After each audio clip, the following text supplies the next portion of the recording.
Today I shall be talking about fractured neck of femur. This is the commonest site of fracture in elderly, and the risk factors are osteoporotic females, osteomalacia, diabetes mellitus, stroke, alcoholism, chronic debilitating disease.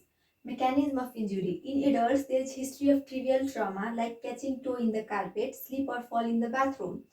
And in the youngs, there is history of fall from height, road traffic accident, and stress fracture in military athletes. And talking about classification, in anatomical classification, this is the acetabulum, this is the head of the femur, and in neck, this is the subcapital fracture, as the capital means head, so subcapital. So this fracture is below head, and basis cervical fracture and transcervical fracture.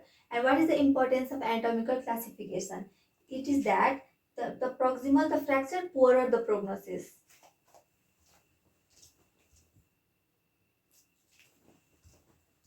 Talking about Powell classification, this is on the basis of angle of fracture line with horizontal line. Suppose this is the horizontal line and this is the fracture A line and this is the fracture B line. As there is greater angle in the A, so larger the angle, poorer the prognosis. Talking about Gardner's classification, which is based on fracture line and displacement of fracture. This is the four types. In one, there is incomplete fracture line and there is valgus impaction fracture is seen. This is the incomplete fracture. Incomplete fracture, in this the trabeculae get only slightly get deranged. In type 2 fracture, there is fracture line is complete but there is no displacement, due to which there is normal trabeculae.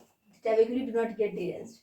In type 3 fracture, there is complete fracture line and partial displacement. Due to partial displacement, the head get derotated, due to which all the three trabeculae de-alignment occurs. Trabeculae of the acetabulum, head of the femur and neck of the femur is delined due to the derotation of the head in partial displacement. In type 4, there is complete fracture line and complete displacement. Due to complete displacement, the head do not get derotated. So there is de-alignment of trabeculae between the head and the neck of the femur.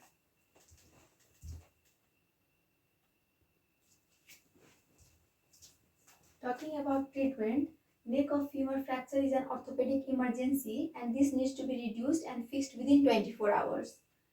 And treatment of less than 3 weeks fracture. If the fracture is undisplaced, Gardner's type 1, then conservative management can be done. For children, hip spica, and for adult, Thomas splint, and operative management can be done. Multiple pins by Morse or Nowell's cannulated screws.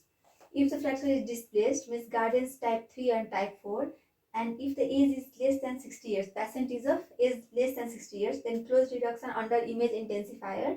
And if reduction is possible, then multiple screw fixation is done. If reduction is not possible, then open reduction internal fixation is done. If age is more than 60 years, then prosthetic replacement. If there is normal hip, then hemiarthroplasty, osteotomy prosthesis is used. And if the patient have pre-existing arthritis, then total hip replacement is done. Talking about complications, there will be avascular necrosis of head of the femur and there will be non-union. Reason for the non-union is that there is already decrease in blood supply and intracapsular enzyme. There is hyaluronidase enzyme which breaks the clot hematoma. And in normal stage of fracture healing, first there is hematoma formation, then there will be inflammation, and there will be formation of granulation tissue. And granulation tissue is the naive tissue which changes into the form in which the stimulus is given. Then there will be formation of callus, soft callus and the hard callus. And this soft callus is the first sign of fracture healing seen on the X-ray, and this appears after 3 weeks and vary from fracture to fracture, consolidation, and then modeling and remodeling. So hyaluronidase enzymes breaks the clot hematoma and impairs the healing, so there will be non-union. And neck of femur is devoid of cambium periosteal layer, and cambium helps in the bone formation. This is all about fracture neck of femur. Thank you.